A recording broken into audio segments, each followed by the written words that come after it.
Hey everybody, Scout Crafty here again, midweek Wednesday. Hope you're doing well. Today we're going to talk about the poor man's flea market. You know, that's where I walk around and basically go trash picking at night.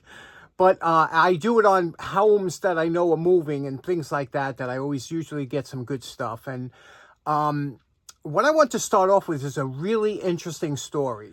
Now, you remember last week we did the beautiful Sessions Art Deco clock that we just got running again. We cleaned it up, and a lot of you enjoyed that episode. And now, I told you I got that on eBay, right? And it was a good price, but there was 5 bids on it, but I was the high bidder. And when I received the clock, it was well packaged. Now, you know as well as I always deal... Most of us, when we do eBay, you always try and deal with somebody that's got 100% feedback, you know, or because that's really important, especially if somebody's shipping something that's glass. I can't tell you how many times that I've had things shipped to me that arrived broken. Well, this clock was shipped really well. It was double boxed. So that means the clock was in one box and the box was in another box. And it was both were padded. So, you know, obviously the seller went above and beyond, right? Whenever somebody does that, I make sure to go above and beyond on my side and give a good feedback. And in this case, I waited till I did the video, and I sent them a link to the video in the, you know, where you contact the seller. And I said, look, I said, just in case you want to see what happened with that clock, here's a video of what I did with it. And I do that just because I think it's a nice thing to do. I mean, I know how many times I did that to people, and they're like, oh my God, I'm so glad that you sent that to me. That was so, and they give me a little backstory on the clock or whatever. So check this out. I sent to that seller on eBay, I said, hey, here's a video of the clock in case you just want to see what I did with it. Don't you know, I get a email back, and it's like, hey, John, it's me, Karl. And it was like, Karl, I met Karl at Jacktown a couple of years ago, and he gave me a beautiful, this lamp here that I did on the channel at meeting him at Jacktown, and along with some other things, electrical things, and an NOS scraper, and I met him and his lovely wife. It was wonderful.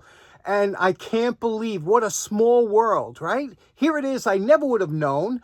You know, and maybe he would have known if he would have saw the video or whatever, but it's what unbelievable. It just goes to show you how small this community is, isn't it? It's fantastic. So I thought I was really flabbergasted by getting that response from Karl. So again, Karl, thanks again for that. That was a lot of fun. So speaking of which, and I told you, poor man's flea market. Well, as you know, and Karl knows because he gave me that beautiful lamp, I love lights. Now, I told this story before. Ever since I'm a kid, my father and my mother, we go to Great Eastern. It was like a kind of almost like a Menards or a Pergament. It was one of the smaller chains of home goods stores. And anyway, Great Eastern was here in Queens years ago, and we used to go there, and they had a lighting section in there. And I was about 10 years old, but 10 years old back then, they could let you go wander on your own. You know, it's not like today where you have to worry about your kid getting snatched or something. But I would go wandering into the lighting section. I always found it amazing. I would sit there and look at the lights up there. And it was always warmer in the lighting section because of all them incandescent lights burning. And I would look at all the different fixtures and the lights. They also had the doorbells with the ringers I could try. I just loved that section. So I said, one day I'm going to have my own lighting section. And that's what I'm doing now. I'm collecting a lot of lights. I'm going to make a section in the attic with a false ceiling. I'm just going to put up all bunch of lights, just like an old lighting store. But I like vintage lights. And because I like vintage lights, I was on my walk the other day, and the poor man's flea market. And look at the cool stuff that I found. Now, you've seen this home before. This is that guy that's always throwing away tools in his garbage. I believe he's moving, so I always make sure to look and give a double look at his garbage. And sure enough, look at this. What do we have here? Now, I know this gentleman is going to be moving soon because of the more and more things that he's throwing out that are new old stock, so to speak, like all this stuff here.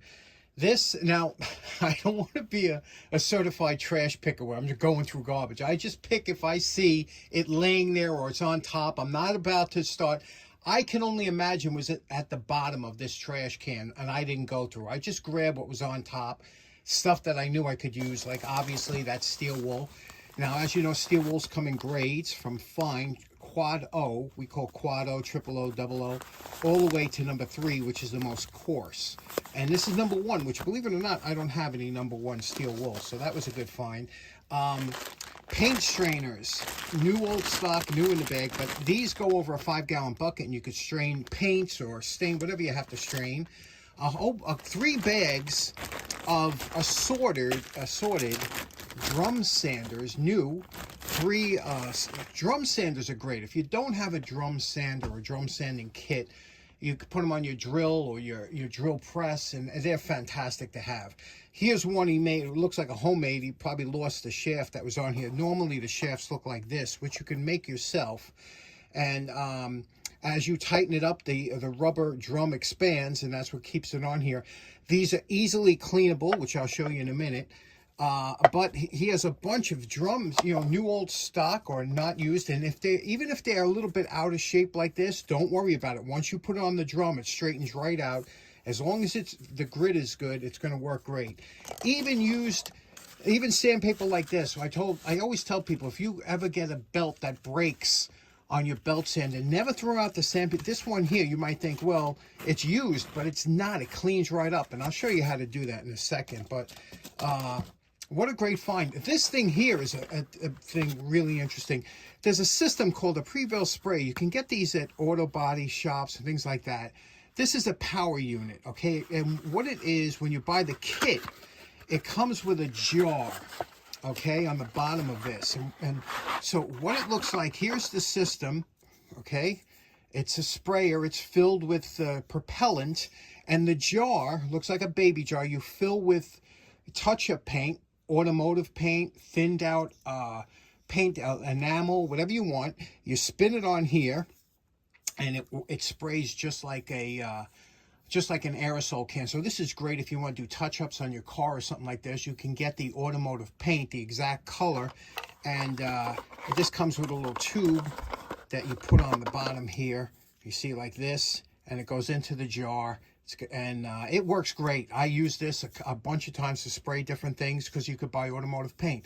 So this system's a really good thing to have, and to find it in the garbage is even better. But let me show you quickly how to clean drum sander or use sandpaper, because all this stuff is great to find, right? Okay, now your drum sander could be mounted into your drill press or even a hand drill or whatever, but they always get clogged up, and that's anything with sandpaper gets clogged up. That doesn't mean that the drum is actually bad anymore, even though it feels smooth. There's still grit. You just got to get that out of there, and the way to do it is to use a sanding belt cleaner. If you don't have one of these, you have to get one. This is Harbor Freight. They're all good, and it looks like a big eraser, okay?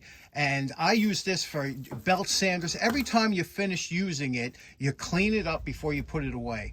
Now, to use it on here, what I'm going to do is I'm going to turn this on. I'm going to drag this across here, and you're going to see how it magically cleans, because you can't get this. It's filled with sawdust. It's filled with whatever you've been grinding down. So this is the only thing that really does a good job in taking it out. Let me show you how this works. We're going to turn this on and just drag this down.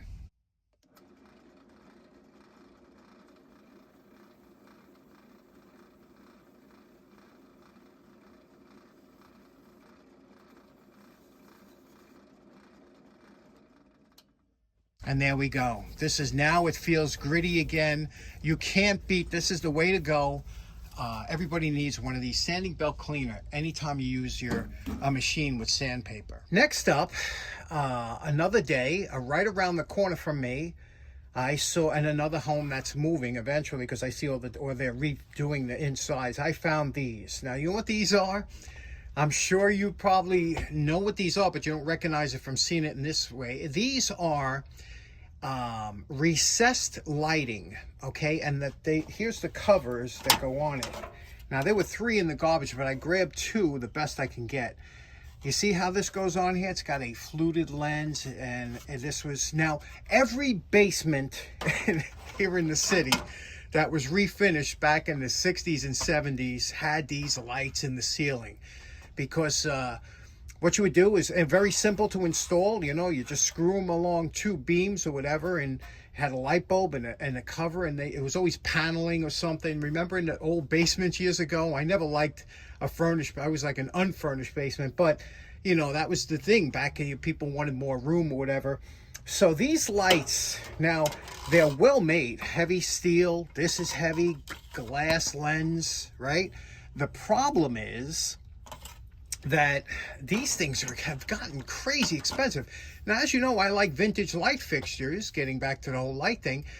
And they're so not only expensive to ship because they're heavy, but they're I don't know what happened. Why people are spending so, you can't find these type of fixtures anymore in this style. Now they make a lot of LED fixtures, which are fine and they work good.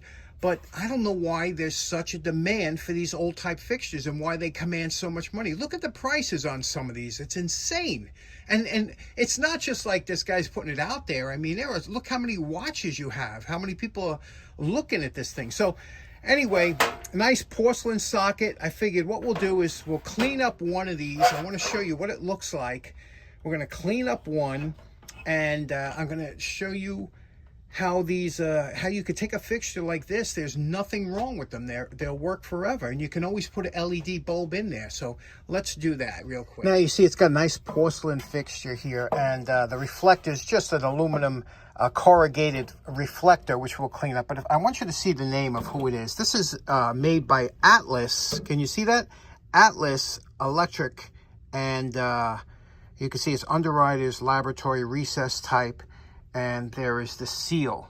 Okay, so whenever you see that, you know it's a vintage light. It's good to have. Again, very thick. This here, this piece here is just the covering, the glass covering, but it had a hinge on it. See that hinge here?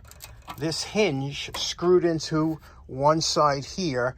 And to get this lens out, there's little keepers here. You bend them up, the lens comes out, you clean it with your favorite cleaner. In this case, we'll use Barkeeper's Friend. That does really good in glass, and a brush.